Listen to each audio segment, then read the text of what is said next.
Good morning friends, welcome to my channel नोकी मोहब्बत और आप देख रहे हैं रिलेशनशिप अक्रॉस द टाइम।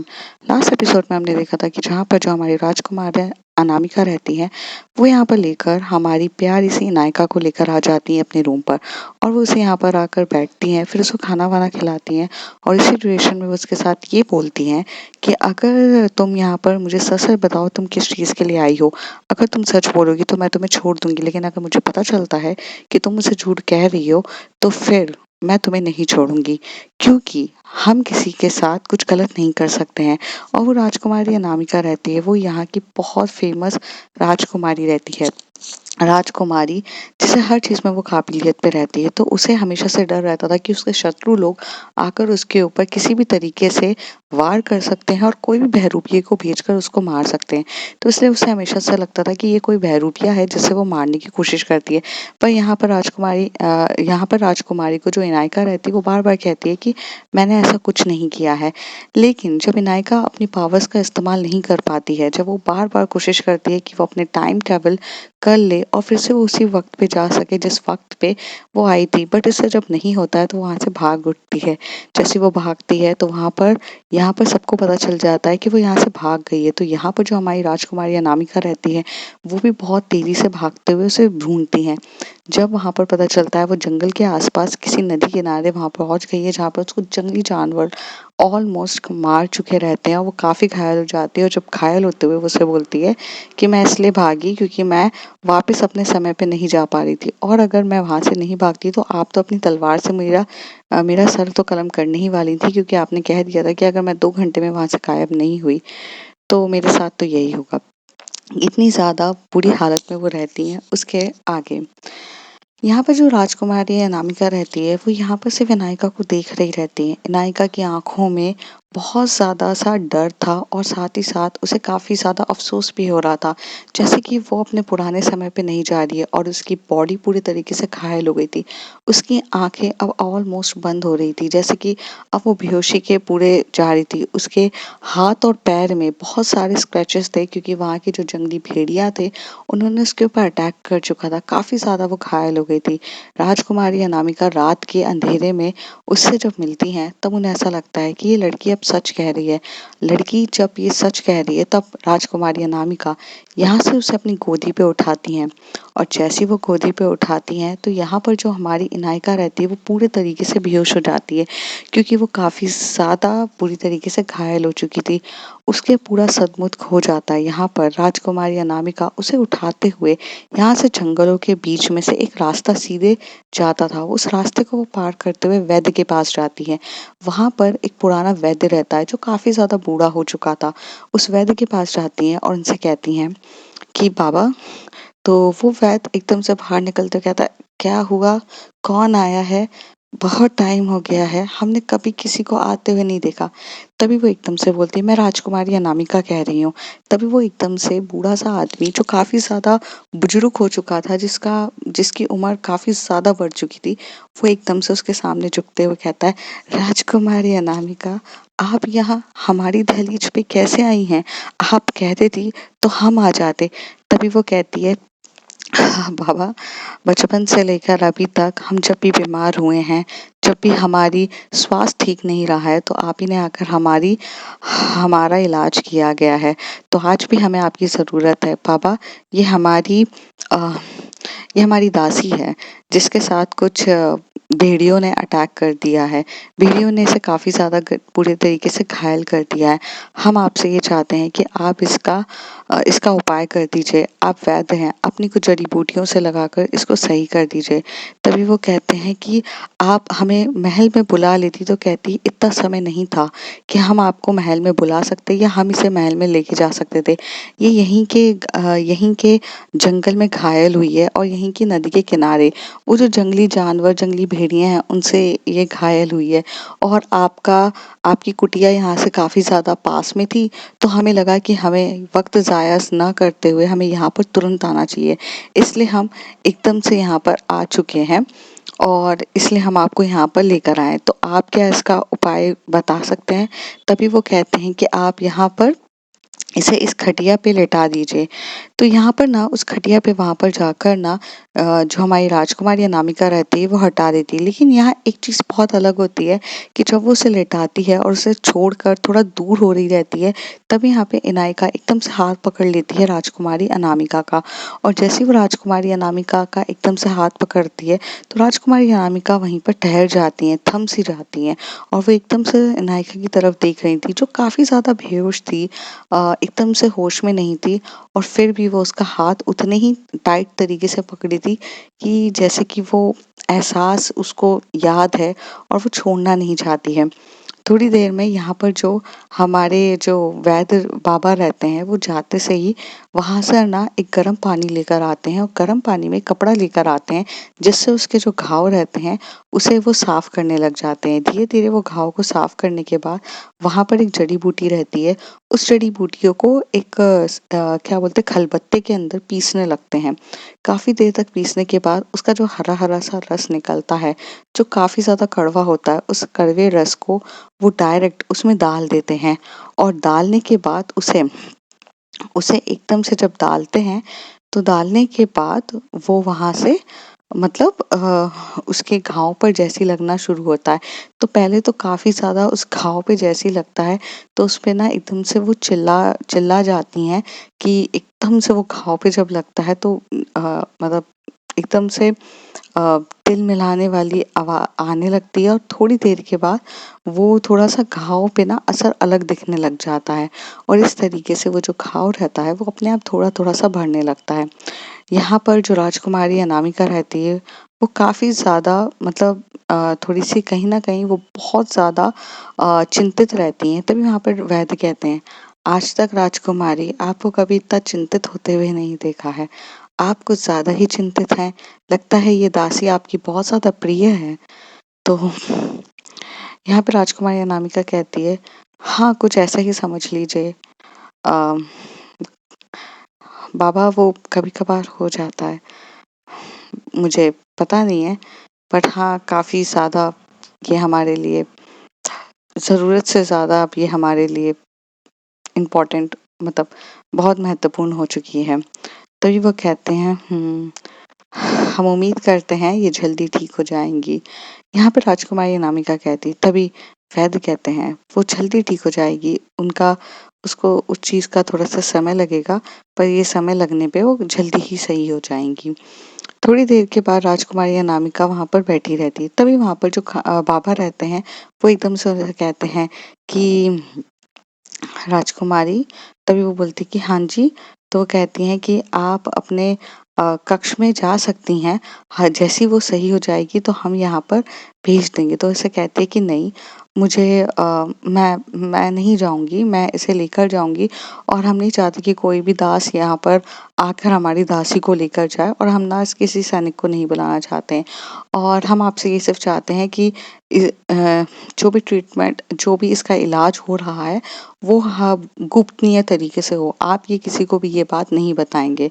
तभी राजकुमारी की ये बात सुनकर बाबा कहते हैं, जी आपका आपका जो आदेश है वो सर आँखों पे रखा जाएगा, जैसे आप कह रही हैं हम वैसा ही करेंगे। हालाँकि उस समय जो हमारे बाबा रहते हैं, उसे उन्हें ये बात बहुत अजीब रहती है कि आज तक राजकुमारी अनामिका ने कभी कोई भी चीज़ गोपनीय तरीके से रखने की बात ही नहीं करी थी। वो काफ़ी ज़्यादा मतलब अपनी चीज़ों के लिए सुलझी हुई थी कि जिसको रखना है उसको रखना है, जिसको नहीं रखना है उसे नहीं रखना है। बट यहाँ पर पहली बार ऐसा था कि जहाँ पर वो गोपनीय तरीके से रखने की बात कह रही थी। जिस चीज़ के लिए यहाँ पर जो बाबा थे, वो भी काफ़ी ज़्यादा परेशान होते हैं। थोड़ी देर के बाद जो हमारी राजकुमारी रहती हैं, उनको भी ना नींद आने लगती है। वो भी कब नींद में चली जाती हैं पता ही नहीं चलता। आँखें बंद करते हुए उसका हाथ पकड़ते हुए वो भी उस कुटिया के वहाँ पर बैठे-बैठे और वो जहाँ पर खटिया के वहाँ पर जहाँ पर जो हमारी इनायका लेटी थी उसका हाथ पकड़ते-पकड़ते वो भी अपना सर वहीं पे रख कर सो जाती हैं। थोड़ी देर के बाद इनायका को होश आने लग जाता है। जैसे ही इनायका को होश आता है, इनायका एकदम से कहती है, मैं ज़िंदा हूँ। तभी यहाँ पर राजकुमारी एकदम से उठते हुए कहती हैं कि आप ज़िंदा हैं और हम आपसे काफ़ी ज़्यादा, काफ़ी ज़्यादा गुस्से में हैं। हम यहाँ पर आपसे बहुत ज़्यादा क्रोधित हैं क्योंकि जो हरकतें आपने करी है वो बिल्कुल एकदम अ, पूरे तरीके से उस तरीके की हरकत बेरुख लोग करते हैं जिन्हें अपनी अपनी रिस अपनी अपने कर्तव्य के लिए जिसके ऊपर ईमानदारी नहीं रहती और जो अपने कर्तव्य के लिए पूरे तरीके से अपनी रि अपनी अपनी ज़िम्मेदारी नहीं लेते हैं और आप अपने कर्तव्य और अपनी चीज़ों के लिए पूरी तरीके से ज़िम्मेदारी नहीं लगती हैं, इसलिए हम काफ़ी ज़्यादा क्रोधित हैं। यहाँ पे नायिका कहती है, "आप काफ़ी ज़्यादा शुद्ध हिंदी यूज़ करती हैं। इतनी तो हिंदी मुझे समझ में भी नहीं आती है। लेकिन मैंने ऐसा अब क्या कर दिया जिसके लिए आप मुझसे इतनी ज़्यादा गुस्सा हैं?" तो कहती हैं, आप ये पूछ रही हैं हमसे? हमारे बात करने के बिना किस तरीके से आप वहाँ से रातों-रात रात्रि के समय पे कुछ थोड़ी देर में आप वहाँ से एकदम भाग गईं। आपको समझ में आया कि आपको वहाँ से एकदम से भागना नहीं चाहिए था। अगर किसी सैनिक ने देखकर आपके ऊपर हमला कर दिया होता, तो हम भी आपको नहीं बचा सकते थे। आपको अपनी ज़िम्मेदारी समझ में आ रही है? कितनी गैर ज़िम्मेदार हैं आप और अपने किस तरीके से ये जो हरकत करी है, इसके लिए माफ़ी भी छोटा-सा वर्ड है। आप माफ़ी के भी लायक नहीं हैं, गुनाह है। तो कहती है बट आप भी तो मुझे मारने ही वाली थीं क्योंकि मैं अगर यहाँ से गायब नहीं होती तो आपने तो कह दिया था कि इस बार आप मुझे मार देंगी और वैसे भी मैं कोशिश कर रही हूँ, मैं बहुत ज़्यादा कोशिश कर रही हूँ कि मैं अपने घर वापस जा सकूँ। लेकिन लेकिन मैं नहीं जा पा रही हूँ, जिसकी वज़ह से मुझे भी समझ में नहीं आ रहा है कि हो क्या रहा है। आज तक हमारे साथ ऐसा कभी नहीं हुआ है। माना कि कभी-कभार हम गलत समय पे गलत जगह पहुँच जाते हैं, इस चीज़ के बारे में हम बहुत अच्छे से जानते हैं। लेकिन थोड़े समय के बाद कुछ न कुछ हमारे साथ ऐसा होता है, जिसकी वज़ह से हम यहाँ से निकल भी जाते हैं। बट इस बार हमारे साथ कुछ अजीब-सा ही हो रहा है। हम काफ़ी ज़्यादा कोशिश कर रहे हैं निकलने की, पर हम निकल ही नहीं पा रहे हैं और इस चीज़ की वज़ह से हम बहुत से लोगों को बहुत से ज़्यादा कष्ट दे रहे हैं। आई मीन मतलब I am just hurting the people a lot. तो देखो मुझे नहीं पता मैं तुम्हें कैसे समझाऊँ, बट तुम समझ ही नहीं सकती हो क्योंकि क्योंकि ये चीज़ें ना समझने से ज़्यादा महसूस करना ज़रूरी होता है। जिसने ये चीज़ को दौर को जिया है वो समझ सकता है। जैसे जैसे कभी-कभार किसी लोगों को भविष्य दिखता है। भविष्य सिर्फ़ उसी को ही दिखता है जिसको दिखना होता है। तो उसे पता रहता है कि उस आने वाला क्या होने वाला है, क्या नहीं होने वाला है, वो काफ़ी अच्छे से चीज़ों को समझ सकता है। लेकिन जिसने जिसको ये सब चीज़ों के बारे में कुछ पता ही नहीं है, जिसको ये सब चीज़ें पता है कि ये सब चीज़ें बेकार है, मतलब ये कुछ होता ही नहीं है, तो वो आप लोगों को कैसे समझा पाएगा? उसी तरीके से हम आपको यही कहना चाहते हैं कि हमें पता है कि हम किस तरीके से समय के आर-पार होते जाते हैं और कभी-कभार चले जाते हैं। बट हम ये किसी को समझा नहीं सकते हैं और हम अभी भी कहेंगे कि हम झूठ नहीं कह रहे हैं और भला जो मौत के मुँह में कूद चुकी है, वो अभी झूठ क्यों बोलेगी? और मेरे पास तो झूठ बोलने की कोई वजह भी नहीं बची है। हालाँकि अब मैं तो मरने के ही दौर पे थी। राजकुमारी अनामिका चुपचाप ये सारी बातें एकांत तरीके से सुन रही रहती हैं। तभी वो एकदम से कहती हैं, "तुम काफ़ी ज़्यादा बोलती हो।" तभी वो बाबा से कहती है, जो वैद्य रहते हैं वहाँ के, उनसे कहती हैं, "क्या ये ठीक हो गई हैं?" तो उसे कहते हैं कि हालाँकि ये अभी यहाँ से चलने लायक हो चुकी हैं, आप इनको अपने महल लेके जा सकते हैं। परंतु अभी तक ये ठीक नहीं हुई हैं, इन्हें समय लगेगा, इनके घाव भरने में अभी वक़्त लगेगा और ये कुछ जड़ी-बूटियाँ हैं, जो हम आपको दे रहे हैं, इसको आप घाव में लगा लीजिएगा। आपको और कहाँ-कहाँ लगा है? क्योंकि जब हम आपको देख रहे थे, तो आपके हाथ और पैर में ही हमको दिख रहा था। तभी वो कहती है नहीं बस यहीं लगा है। तभी राजकुमारी अनामिका जो रहती हैं इनायका को उठा रही रहती हैं। तभी वो पीछे की तरफ देखती हैं कि उसकी जो बैक रहती है, जो उसकी पीठ रहती है, उस पीठ में भी काफ़ी ज़्यादा घाव आए रहते हैं। और जब वो घाव के वजह से जो खून निकलता है, जो उसके कपड़ों में लग चुका रहता है, जिसकी वजह से यहाँ पर राजकुमारी अनामिका को पता चलता है। तभी राजकुमारी अनामिका कहती हैं, "रुको।" तो तभी यहाँ पर वो कहती है, "अब क्या हुआ?" तो उसे कहती हैं, "तुम्हें और भी जगह चोट लगी है, तुम्हें पता है ना?" तो वो कहती है, "नहीं, नहीं, मुझे नहीं लगी है।" तभी उसकी तरफ एकदम आँखें बड़ी करके देखती हैं।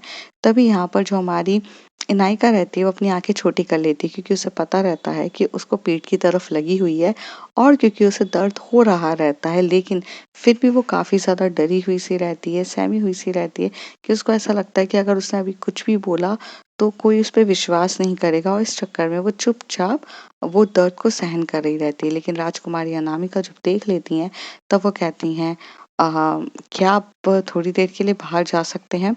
वो यहाँ से वैद्य को कहती है। तभी वो उसे कहता है कि "जी राजकुमारी, हम चले जाते हैं।" तभी उसे कहती है, "जी।" तभी वो वहाँ से उसके पीछे की जो कपड़े होते हैं उसके लिए उसकी ड्रेस कुछ इस तरीके से रहती है कि वो दासी की ड्रेस रहती है, तो दासी की ड्रेस ना आगे से एक जैकेट टाइप का रहता है, तो वो जैकेट तरीके से निकालती है और पीछे एक एक इनर क्लॉथ रहता है, जो इनर क्लॉथ आधे तक रहता है, उस आधे क्लॉथ को भी उतार के वहाँ पर घाव लगे रहते हैं। तो वहाँ से पूरा जैकेट उतारती है और वहाँ पर मतलब 3 पीस ड्रेस रहती है ये, नीचे से पूरा मतलब पैंट टाइप का रहता है, ऊपर से जैकेट रहती है और अंदर भी एक ड्रेस रहती है। मतलब जिसको हम छोटी-सी स्पैगेटी टाइप का कुछ रहता है, बट उसे स्पैगेटी नहीं कहते, वो उनकी वेशभूषा हुआ करती थी उस ज़माने की, तो वो रहती है। तब वो जब उसके कपड़े उतारती हैं, जैकेट उतारने के बाद, तो उसके पीछे के हाथ के भी वहाँ पर बहुत सारे घाव लगे रहते हैं। तो वो वैद्य ने जो दवाइयाँ लगी रहती है, वो उसको वहाँ लगा दी रहती हैं। साथ ही साथ जो पीछे पीठ की तरफ होता है, तो वो यहाँ से एकदम से कपड़ा लेती हैं और कपड़े में थोड़ा-सा गर्म पानी से उस घाव को पहले साफ कर रही रहती हैं। जैसे वो घाव को उस पे लगा रही रहती हैं अंदर से हाथ डाल के ऊपर, वो अंदर की जो जो स्पेगेटी टाइप की ड्रेस रहती है उसे नहीं उतारती हैं, उसमें अपना अंदर हाथ डालती हैं और वहाँ से उसको साफ करने के लिए जैसे कर रही रहती हैं, तब यहाँ से एकदम से उसका आता है आउच! तो तभी उसे कहती है, "ज़्यादा जलन हो रही है क्या?" तभी वो कहती है, हाँ।" तो वो एकदम धीरे-धीरे से एकदम से वहाँ पर आराम से उसे उसके घाव को सही करने की कोशिश कर रही रहती है। उसकी आँखों में एक अजीब से आँसू आ रहे थे इनायका के, और यहाँ पर जो हमारी राजकुमारी थी, जिन्होंने आज तक ये चीज़ कभी किसी के लिए की नहीं, वो काफ़ी ज़्यादा घबराई हुई और काफ़ी ज़्यादा मतलब पहली बार वो किसी के लिए थोड़ा-सा वैसा फ़ील कर रही थी कि शिट! ये हमारी वज़ह से किसी को इतनी ज़्यादा दिक्कत हुई है। वो कभी भी किसी के लिए इतनी ज़्यादा मतलब वो एक तरीके से देखा जाए तो राजकुमारी अनामिका बहुत ज़्यादा स्ट्रेट फॉरवर्ड थी, ब्रूटल थी और कहीं न कहीं वो अपनी चीज़ों को लेके काफ़ी ज़्यादा क्लियर थी। वो किसी के साथ भी पोलाइटली तरीके से बात नहीं करती थी। उनका नेचर काफ़ी ज़्यादा स्ट्रिक्ट और रूड था। लेकिन यहाँ पर इनायका के लिए जो लड़की किसी के मतलब अपना घाव भी दूसरों से साफ कराती थी, आज वो एक ऐसी अजनबी लड़की के लिए उनका घाव साफ कर रही थी। तो ये एक बहुत बड़ी बात थी और ये चीज़ काबिले तारीफ़ भी थी। तो थोड़ी देर के बाद जब यहाँ पर जो हमारी राजकुमारी जो रहती हैं वो एकदम से जब सही हो जाती हैं और घाव को सही कर रही रहती हैं और जब उसमें क्या बोलते वो जड़ी-बूटियाँ लगाकर उसको करीब सही कर देती हैं। और तो थोड़ी देर के बाद इनायका टर्न होती है और उसकी आँखों में आँसू थे, तो यहाँ पर राजकुमारी एकदम से अपने हाथों से उसके आँसू को पोंछती है और कहती हैं, "ये आँसू काफ़ी ज़्यादा कीमती होते हैं। इसे इस तरीके से व्यर्थ नहीं किया जाता है। तो थोड़ा-सा दर्द सहन करने की कोशिश करिए, क्योंकि एक योद्धा जब तक दर्द सहन नहीं करे तो वो योद्धा नहीं कहलाता है।" तभी नायिका उसकी तरफ ऐसे देखते हुए कहती है, "मैं योद्धा नहीं हूँ, योद्धा आप हैं, मैं नहीं हूँ और वैसे भी मैं तो यहाँ फँसी पड़ी हुई हूँ।" हाँ, कब मेरे अच्छे दिन आएंगे और कब मैं अपने घर वापस जाऊंगी। बट पता नहीं इस बार घर वापस और ये सब चीज़ें कहीं दूर दूर तक नहीं दिख रही है और हमको तो लगता ही नहीं है कि अब हम कभी घर जा पाएंगे। तभी उसे बोलती है, अभी आप हमारे साथ महल चल रही हैं। तो कहती हैं, राजकुमारी आप हमें महल ले जाकर फिर से हमारे साथ। तो कहती है, तुम्हारे साथ क्या? तो कहती है, मतलब आपको हम पे यकीन तो है नहीं है, फिर आप जाकर फिर हमें सैनिक के हवाले कर देंगी और कहीं ना कहीं सैनिक के हवाले करने के बाद उसके बाद आप मतलब हमें आपको हम पे भरोसा ही नहीं है तो हमें महल ले जाकर क्या मतलब है। इनायका ऐसे बोल रही रहती है। तभी वो कहती हैं, हम अपने यहाँ पर हम अपने फैसले यहाँ पर सुनाते हैं। हम अपने फैसले यहाँ पर सुनाते हैं, ना कि दूसरों के फैसले सुनते हैं। और वैसे भी आप भूल रही हैं राजकुमारी हम हैं, आप नहीं। तो हम जो कहेंगे आपको करना पड़ेगा। और आपकी बेरुखा हरकत की वजह से आप वैसी बहुत मुसीबत में फंस चुकी हैं। आपके पास कोई दूसरा यहाँ पर उपाय भी नहीं है जिसे आप कर सकें। आपको सिर्फ हमारे साथ चलना पड़ेगा और यहाँ पर अगर आपके पास कोई और विकल्प होता तो आप सोच सकती थी कि हमारे साथ ना जा सकें। लेकिन आप पे यकीन करना या आपकी मदद करने वाली सिर्फ और सिर्फ हम ही हैं। तो आपको ये बात को बहुत ज़्यादा ध्यान रखना चाहिए कि हम ही हैं जो आपकी मदद कर सकती हैं और कोई नहीं। तो आप कृपया हमारे साथ गुस्ताखी या कोई भी तरीके का दुर्व्यवहार ना करें, वरना आगे जाके आप ही को बहुत भुगतना पड़ेगा। अनामिका की ये सारी बातें सुनकर इनायका चुप हो जाती है और कहती है, जी। और यहाँ पर जब लेकर जा रही रहती है, तभी वहाँ पर जो हमारी इनायका रहती है उसके पैरों में काफ़ी ज़्यादा चोट लगी रहती है। तो यहाँ पर जो हमारी राजकुमारी रहती है उसे काफ़ी अच्छे से पकड़ती है और उसका एक हाथ अपने शोल्डर पे डालती है, मतलब अपने कंधे पर डालती हैं और उसे वहाँ से कमर से पकड़ते हुए वहाँ से लेके जा रही रहती है। तभी यहाँ पर जो वैद्य बोलते हैं कि आप महल तक जाएँगी तो आपके लिए कुछ हम यहाँ पर बुला दें। तो उसे कहती है कि नहीं, नहीं, हम नहीं चाहते कि किसी को इस बारे में पता चले। हम देख लेंगे। तभी वहाँ पर जो राजकुमारी के जो वैद्य बाबा रहते हैं वो वहीं पर उनकी पहचान का एक घुड़सवारी वाला रहता है जो बग्गी लेके खड़ा रहता है और वो उसे कहते हैं कि राजकुमारी अगर आपको कोई प्रॉब्लम ना हो तो हम आपको इस बग्गी के अंदर छोड़ देंगे। वैसे भी आम लोगों की बग्गी है। यहाँ पर आम जो यहाँ की जितनी भी जो जनता है वो यही यूज़ करती है।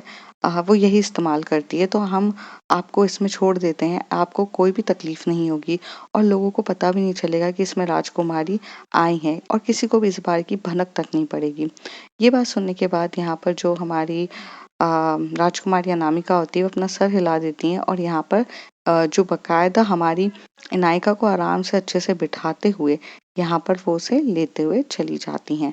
धीरे से जाने के बाद जब वो वहाँ पर महल के वहाँ पहुँचते हैं तो बड़ा सा गेट ओपन होता है। तभी वहाँ का जो द्वार रहता है, द्वारपाल वहाँ पे खड़ा होता है और वो एकदम से कहता है कि हम आपको अंदर आने नहीं दे सकते। तभी राजकुमारी अनामिका अपना सर हटाती हैं, अपने ऊपर जो उन्होंने एक कपड़ा बांध के अपने आप को जो कवर किया था वो हटाते हुए कहते हैं कि मैंने कहा जाने दो।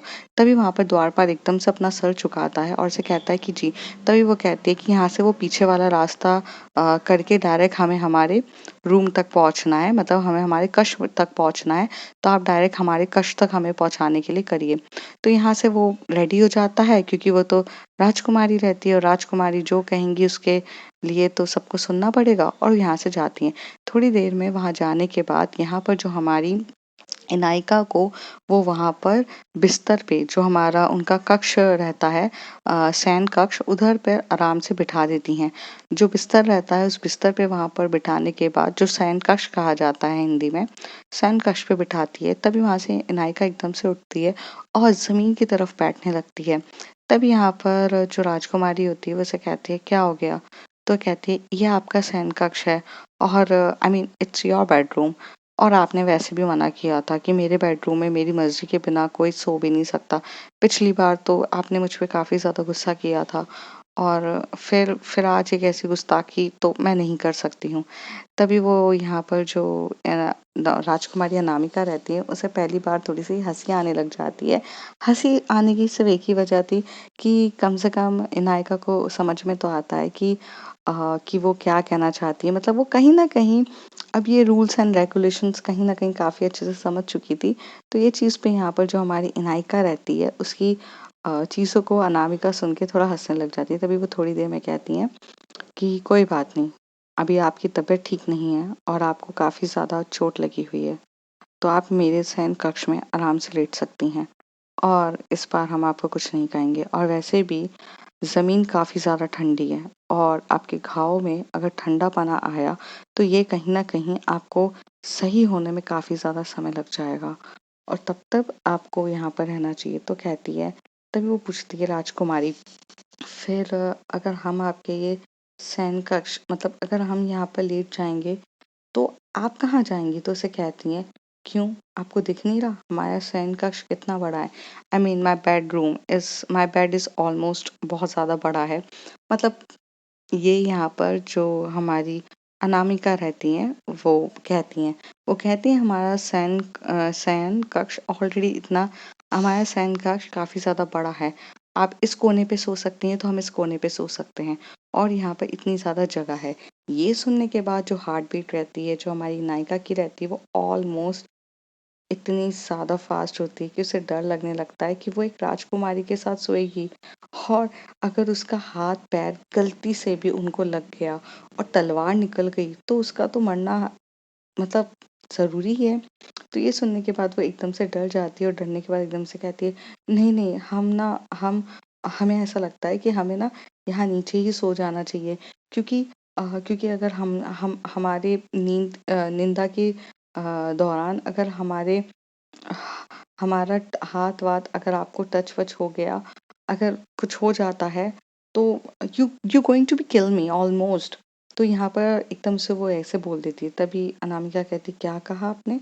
तो कहती, "आप तो हमारा सर कलम कर देंगी ना कि हमने आपको टच कर दिया, मतलब छुआ आपको और आई मीन गंदे नज़र से छुआ या आप पे मैं नींद में अटैक कर रही हूँ, तो ये तो काफ़ी ज़्यादा डेंजरस है ना आपके साथ सोना।" तभी वो कहती है ऐसा कुछ नहीं होगा, हम बीच में यहाँ पर दीवार खड़ी कर देंगे। तो कहती है दीवार खड़ी कर देंगे? तो कहती है यहाँ पर हम अपने यहाँ पर हम जो अपने अ, तकिया की दीवार खड़ी कर देंगे जिससे आप इस दौरान पे इस साइड पे ही सोएंगी और हम इस साइड पे ही सोएंगे। तो ये सुनने के बाद यहाँ पर उससे कहती है इसे पता नहीं है ना कि मैं सोती कैसे हूँ। हिनायका यही चीज़ मन में कह रही रहती है। कहती हैं चलो इन्हें खतरों के खिलाड़ी के साथ खेलना है तो खेलने दीजिए। देखते हैं ये मेरा सर कलम करती हैं या क्या करती हैं। तभी यहाँ पर थोड़ी देर में वो यहाँ पर सोने के लिए तैयार हो जाते हैं। दोनों वहाँ पर एक-एक कोना जो रहता है बिस्तर का वो एक-एक कोना वहाँ पर बेड के एक-एक कोने पे जाकर सोने लगते हैं। और सोते हुए समय जब यहाँ पर जो हमारी राजकुमारी अनामिका रहती है वो काफ़ी ज़्यादा सिंसियर रहती हैं। जब वो सोती हैं तो वो कभी भी उस जगह से आती नहीं है लेकिन यहाँ पे अनामिका तो जिस तरीके से सोती थी कि वो यहाँ से क्रॉस करते हुए जो तकिया वहाँ पर रखी रहती है उस तकिए के को भी क्रॉस करते हुए यहाँ पर कब जाने वो जो राजकुमारी अनामिका को पकड़ लेती है और अपना जो हाथ रहता है राजकुमारी की कमर में रखकर उन्हें टाइटली हग करके सो जाती हैं। जब राजकुमारी अनामिका की आँख खुलती है तो ये हाथ जो रहता है वो अपने पेट के ऊपर पाती हैं जिसे देख के वो काफ़ी ज़्यादा गुस्सा हो जाती हैं। पर जब वो इनायका की तरफ देखती हैं तो अपने गुस्से को कंट्रोल करने मतलब गुस्से को वो कहीं न कहीं अपना कंट्रोल कर लेती हैं और उसकी तरफ देख के शांत हो जाती हैं। और फिर ऐसे ही जब यहाँ पर इनायका एकदम से उनकी तरफ और आ जाती है, तो राजकुमारी उसे दूर करने के बजाय उसे अपनी बाहों में लेते हुए काफ़ी शांति से और सुकून तरीके से सो जाती हैं। तो अब फ्रेंड्स आगे देखते हैं होता है क्या और secondly it is just a story about historical और मॉडर्न लड़कियों को दोनों को मिक्स करने की। तो यहाँ पर जो वर्ड्स होते हैं हिस्टोरिकल डालने पड़ते हैं जैसे कि पहले के ज़माने में इंग्लिश तो हुआ नहीं करती थी। एक राजकुमारी अपने राजकुमार से बात करने के लिए तो बहुत तहज़ीब, कायदे, कानून और एकदम बहुत अलग तरीके से बातें करती थी। जहाँ पर जैसे मैं तकिया कहती हूँ तो उस समय वहाँ तकिया नहीं कहा जाता था, कुछ और वर्ड्स होता था। लेकिन उतनी शुद्ध हिंदी तो मुझे भी खुद नहीं आती है, जितनी मुझे आती है मैंने इस स्टोरी में डालने की कोशिश करी है। सेम थिंग कि जब वो शयन कक्ष होता है तो उसको मैंने इंग्लिश में भी ट्रांसलेट करके बेड बताया है। तो I am just trying, it's a new experiment, क्योंकि एक जैसी स्टोरी बना-बना के इंसान बोर भी हो जाता है। तो ये एक मेरे लिए एक नया एक्सपेरिमेंट है। तो I hope you guys understand and support to me. So यहाँ पे लैंग्वेज पे थोड़ा ऊपर-नीचे हो सकता है, तो आप थोड़ा-सा समझने की कोशिश करिए। मैं नहीं चाहती कि ऐसा किसी भी चीज़ को हर्ट करना, बट मैं इतनी परफेक्ट भी नहीं हूँ कि मैं एकदम शुद्ध हिंदी यहाँ पे डाल सकूँ। तो अगर जो कुछ भी होता है तो आप एडजस्ट कर लीजिए। बस यही कहना है, और ये स्टोरी स्टार्टिंग में थोड़ी स्लो जाएगी, बट बाकी ये अपने पीक पॉइंट पे जल्दी कवर अप होगी। तो जानेंगे अगले कुछ एपिसोड्स में, तब तक के लिए बाय बाय।